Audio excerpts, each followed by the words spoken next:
Have you ever wanted a board that was designed around the idea of being plateless and was a TKL? James did, and that's how the K3 came to be. As a personal project and third Korean customs inspired board, Muramasa was the first, 880 was the second, and this being the third, hence why there's a K for Korean custom, or custom with a K, and then the Roman numerals of 3. He wanted a plateless board because he enjoyed his Neo 65 in a plateless configuration. I was not sent this board for free. Just like the other 5 individuals that joined the prototype run for this board, we each paid $350 for the board and an average of $50 for shipping, as well as any extras that we wanted, like an extra PCB or something like that.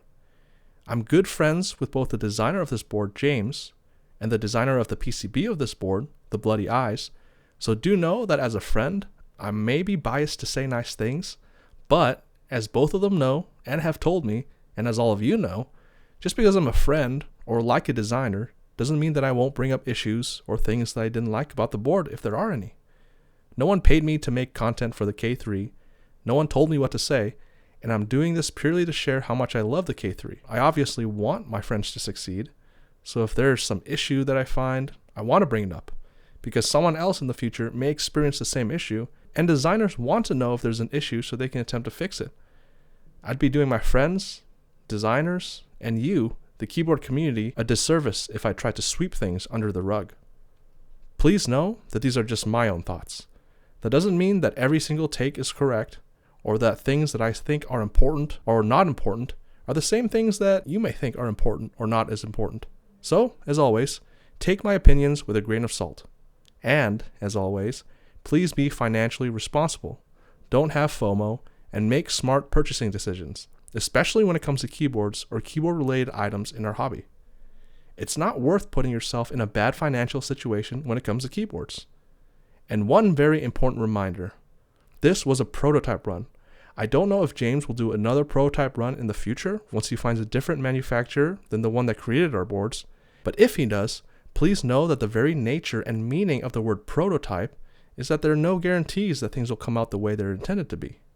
While I trust James and Bloody, do know that not every designer or prototype runner does above and beyond like those two do, and prototypes are inherently risky. For us, everything worked out in the end, but it was only because of those two, especially James, and the other 5 prototype run joiners being based, that we all ended up happy. I'll flash the specs on screen now, but I'll also talk about them. The original colorway offering was pink, because James wanted to match his GMK Hooty keycap set, but brown was also offered as an option for the other prototype run joiners. We were split with 3 of us getting pink, and the other 3 getting brown. The board has a 9-degree typing angle, just like the F1 8X722 from Geon that James loves. It was tuned to have a bit of roominess and hollowness as an homage to Korean custom keyboards, and was specifically designed to be plateless with Cherry MX Browns. However, James did add a PC plate just in case we want to try that as well. The front height is 19.5 millimeters. The O-ring is implemented similar to how the F1 and F2 Geon keyboards are like, where you get this long piece of O-ring and you have to cut it to fit into the grooves of the bottom case. There was an internal brass weight to tune sound, but to still keep some hollowness as James wanted. He also included a PC weight for us as well if you want to switch. And James also added an option to use top mount, both plateless or with the PC plate. When it came to the PCB, there was actually a funny situation where the first run of PCBs only allowed for split right shift, and while the next run allowed for a full right shift, James and Bloody were base enough to give us both PCBs without charging us more. For PCB layout options, we have the usual 6.25U or 7U bottom row spacebar, with 1.25U across the bottom if you choose 6.25U for your spacebar, or the old Sangen 1.5, 1.5U bottom across with the 7U spacebar. Split or full backspace, split or full right and left shift, besides the initial PCB that only had split right shift, and ISO enter are all supported on this solderable PCB. James stated that the entire board should be around 1.9 kilos unbuilt. For me, it was 2.74 kilos fully built if using the PC plate, The top case was 323 grams, the bottom case was 1.16 kilos, and the internal brass weight was 547 grams. If you use the PC internal weight, that was around 79 grams. I don't usually geek out when it comes to talking about things that come with the board, but there was one piece of kit that I was super excited about. You get the board, obviously,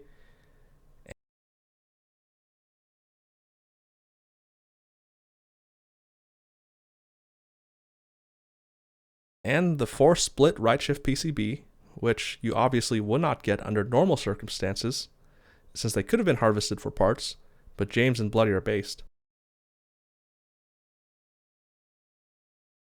So you get the normal PCB, the PC plate,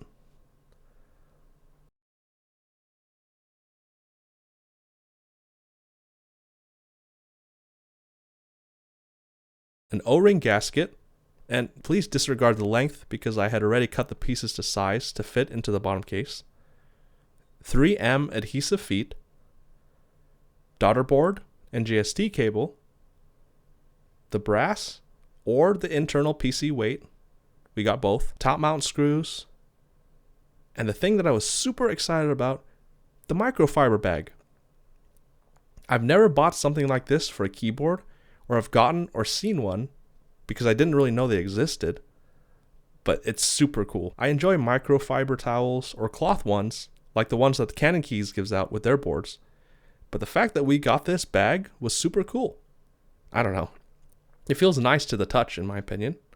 Plus, the carrying case's handle has a leather outer cover, which feels super nice. I really love both the case and the bag, and overall, James set us up with everything and anything we needed to build the board. The build process was pretty simple, and all you need are 2 different bits. The 8 bottom case screws require a number 2 hex bit. If removing or installing the internal weight, you'll need a T8 Torx bit for the 6 screws. For the daughter board PC cover, you'll also need a T8 Torx bit for those 4 screws. And for the daughter board itself, that number 2 hex bit for those 4 screws. I'll put the board together in a gasket mount configuration so you can see the process. Well, I'll keep the daughter board screwed in there, but I'll screw everything else in. It's really self-explanatory and a really easy build. And if you want to use top mount, you don't have to use the O-rings and instead just screw the screws through the PCB into the top case. Do know, however, that you may not be able to screw in all of the top mount screws, as the screw holes on the PCB and top case don't 100% match up.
Those of you that know me or have watched my videos know that I value aesthetics over almost everything else. Yeah, sound and feel are important, but those two can be modified easier than aesthetics. So that's why I tend to fall in love with boards, because of the aesthetics. Also, do know that I'm not someone who can talk about every single design choice or what this side looks like or what this chamfer looks like. I can only tell you if something looks nice or looks good to me, or if it doesn't. The K3 is a really classy board. On the outside, it may not look like much. It has an old school TKL look. The sides are super nice. You have the K3 engraving on the bottom.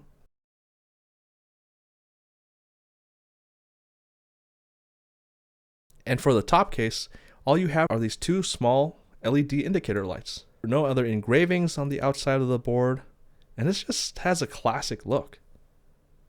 When you open the board, and do know that some of this may not be there because this is the prototype run, you see the channels for the O-rings to fit in the bottom and top case. Our boards have a round zero prototype engraving. If you remove the internal weight, you see the K3 engraving, and you see there are 6 screws here, indicating the 6 of us that joined the prototype run for this board. And there's 1 screw that's actually golden. That's the prototype unit number that you have.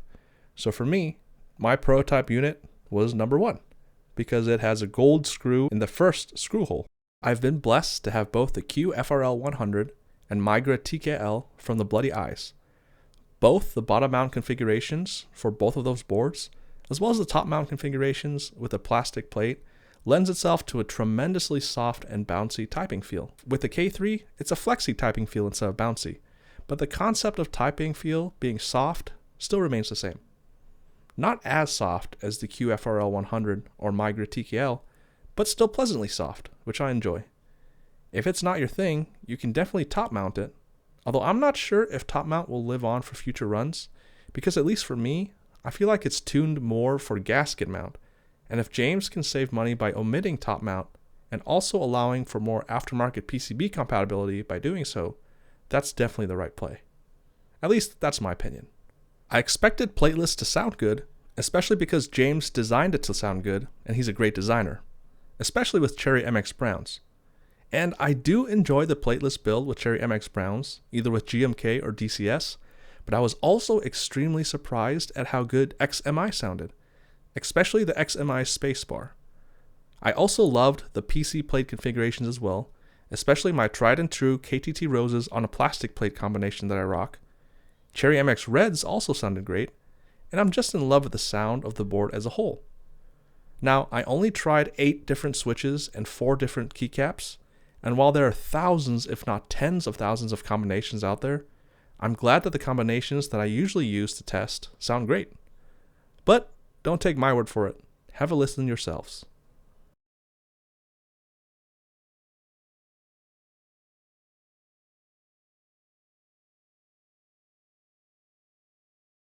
First of all, I want to take a minute or two to apologize.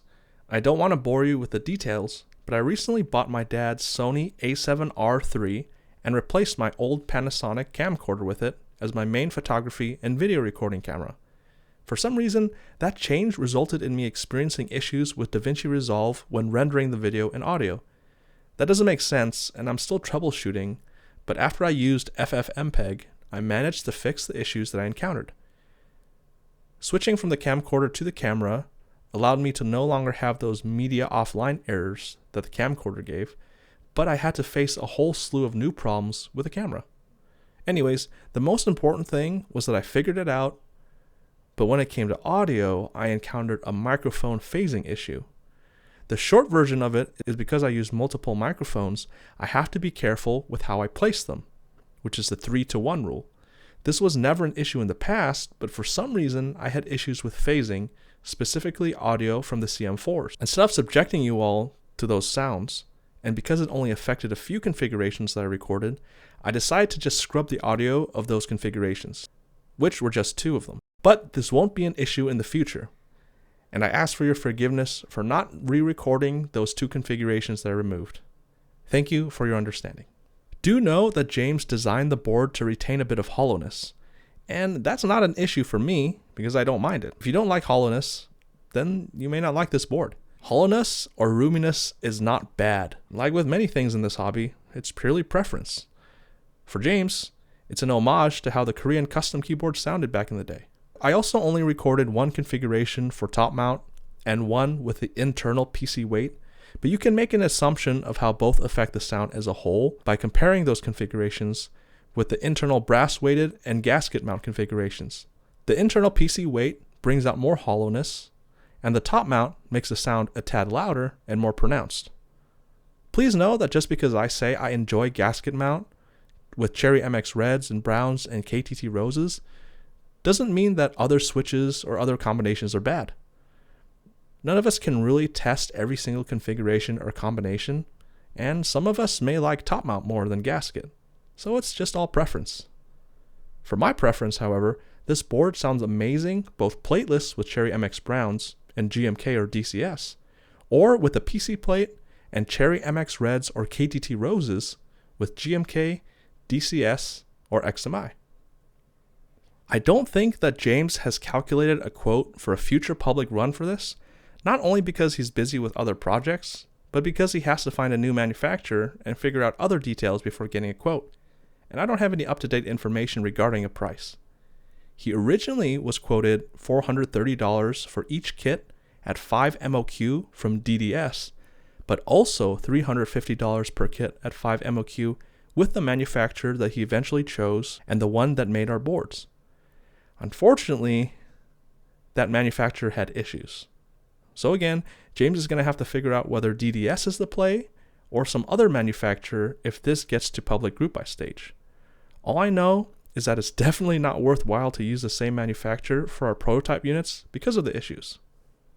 I won't name them out of respect for James and keeping things in-house.